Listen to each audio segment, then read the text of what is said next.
لا شاری مەکەی پیرۆزەوە سەلام و ڕەحمەت و میهرەبانی خدای پەروەردگارتان لەسەر بێ بەڕێزان. ئەوەی کە لە پشتمەوەیە ئاوە کە نووسراوە مەکتەبەت مەککەی مکەڕەمە، ئەوە دەڵێن ماڵی پێغەمبەرە صلی الله عليه وسلم، ماڵی پێغەمبەر بووە کە ئێستا کراوەتە کتێبخانە، شوێنی کتێب و عیلم و زانست و زانیاری.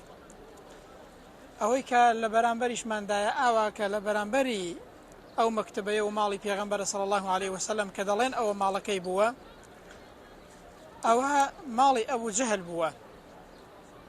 جا تەماشاکەن بەڕێزان، ماڵی ئەبوو جەهل ئەوە کراوە بە تەوالێت لە بەرامبەری ماڵی پێغەمبەر صلی الله عليه وسلم، ئەوە کراوە بە تەوالێت. ماڵی پێغەمبەر کراوە بە مەکتەبە و خەڵک زیارەتی دەکات بۆ پیرۆزی و بۆ یادگاری و خۆشی.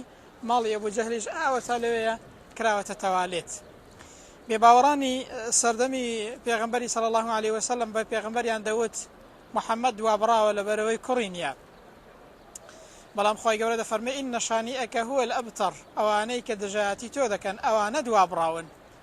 ئێستا بۆمان ڕوون بۆتەوە خۆی گەورە دەفەرمێت وەڕەفەعنا لەکە ذیکرەک، ئەی پێغەمبەر صلی الله عليه وسلم ئێمە پلە و پای تۆمان بەرز کردوتەوە. ئەوەتانەیە پلە و پای ئەو پێغەمبەرەی بەرزە هەتا وەکو ڕۆژی قیامەتێ خەڵک بۆ یادگاری سەردانی شوێنەواری ئەو پێغەمبەری دەکات صلی الله عليه وسلم. خەڵک سەڵاوات لەسەر ئەو پێغەمبەری دەدا، خەڵک لەسەر ڕێو شوێنی ئەو پێغەمبەرەی دەڕوا صلی الله عليه وسلم. خۆی گەورە دەنگ و باسی و پلە و پای ئەو پێغەمبەری بەرز کردوتەوە هەتا وەکو ڕۆژی قیامەتێ هەر بەرز دەبێت. لە قیامەتێش خۆی گەورە پلەی هەر بەرز کردوتەوە و بەرزترین ئینسانە. بەڵام ئەوانەی کە ئەبوو جەهلن، ئەوانەی کە لەسەر ڕێبازی ئەبوو جەهلن، ئەوەتانێ ناویان چۆتە تەنەکەی زبڵدانەوە، ناویان چۆتە تەنەکەی زبڵدانەوە. جا لێرەوە پەیامێکی دەڵێم، هەر کەسێک بە شوێنی ئەبوو جەهلی دابڕوا و هەر کەسێک شوێن کەوتەی ئەبوو جەهل بێ و دژی پێغەمبەر بێ صلی الله عليه وسلم، دژی ئەو پەیامە خوایەیەی بێت، با دڵنیا بێ وەکو ئەبوو جەهل ناوی دەچێتە تەنەکەی زبڵدانەوە و ناوی دەچێتە زبڵدانی مێژوەوە. هەر کەسێک دژایەتی ئەو دینە و دژایەتی ئەو پێغەمبەری بکات صلی الله عليه وسلم، ئەو پێغەمبەرە هێندە بەرزە، ئەو دینە هێندە بەرزە و دینێکی خواییە، ناوی دەچێتە تەنەکەی زبڵدانی مێژووەوە، ناوی دەچێتە زبڵدانی مێژووەوە. هەر کەسێک دژایەتی ئەو دینە پیرۆزە بکات بەڕاستی لە دنیادا ماڵوێران دەبێت و لە قیامەتیش ماڵوێران دەبێت. بەڵام هەر کەسێک لەسەر ڕێبازی ئەو پێغەمبەرەی بێ صلی الله عليه وسلم، هەر کەسێک لەسەر ڕێو شوێنی ئەو پێغەمبەرەی بێ صلی الله عليه وسلم، بەڕاستی لە دنیادا ناوی هەر بەرز دەبێت، لە لای خوای گەورەش لە ڕۆژی قیامەتێدا هەر بەرز دەبێت. ئەوانەی کە بە شوێنی ئەبوو جەهلیشدا دەڕۆن، شوێن کەوتەی ئەبوو جەهلن، لەسەر ڕێبازی ئەبوو جەهلن، دژی پەیامی خوای پەروەردگارن، با دڵنیابن ناویان دەچێتە کوێ؟ زەبڵدانی مێژووەوە، ناویان نامێنێت ئاوەکو ئەبوو جەهلیان لێ بەسەر دێت.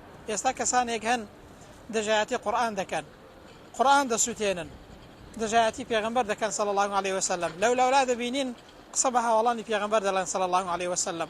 دەی لێرەوە پێیان دەڵێم بەڕاستی ئەو کەسانە وەکو ئەبوو جەهلیان بەسەر دێت، ئەو دینە هێندە بەرزە، دینێکی خواییە، هەر کەسێک دژایەتی بکات نزم دەبێتەوە. هەر کەسێکیش لەسەر ڕێبازی ئەو دینە پیرۆزەی بێت، لەسەر ڕێبازی ئەو پێغەمبەرە بێت صلی الله عليه وسلم، بە ڕێو شوێنی ئەو پێغەمبەرەیدا بڕوا، با دڵنیا بێ لە دنیادا هەر بەرزە، لە قیامەتیشدا هەر بەرز دەبێت. والسلام عليكم ورحمة الله وبركاته. بەڵام ئەوانەی کە ئەبوو جەهلن، ئەوانەی کە لەسەر ڕێبازی ئەبوو جەهلن، ئەوەتانێ ناویان چۆتە تەنەکەی زبڵدانەوە. جا لێرەوە پەیامێکی دەڵێم، هەر کەسێک بە شوێنی ئەبوو جەهلی دابڕوا و هەر کەسێک شوێن کەوتەی ئەبوو جەهل بێ و دژی پێغەمبەر بێ صلی الله عليه وسلم، دژی ئەو پەیامە خوایەیەی بێت، با دڵنیا بێ وەکو ئەبوو جەهل ناوی دەچێتە زبڵدانی مێژووەوە.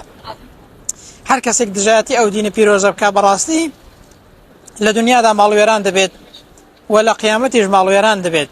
بەڵام هەر کەسێک لەسەر ڕێبازی ئەو پێغەمبەرەی بێ صلی الله عليه وسلم، هەر کەسێک لەسەر ڕێو شوێنی ئەو پێغەمبەرەی بێ صلی الله عليه وسلم، بەڕاستی لە دنیادا ناوی هەر بەرز دەبێت، لە لای خوای گەورەش لە ڕۆژی قیامەتێدا هەر بەرز دەبێت.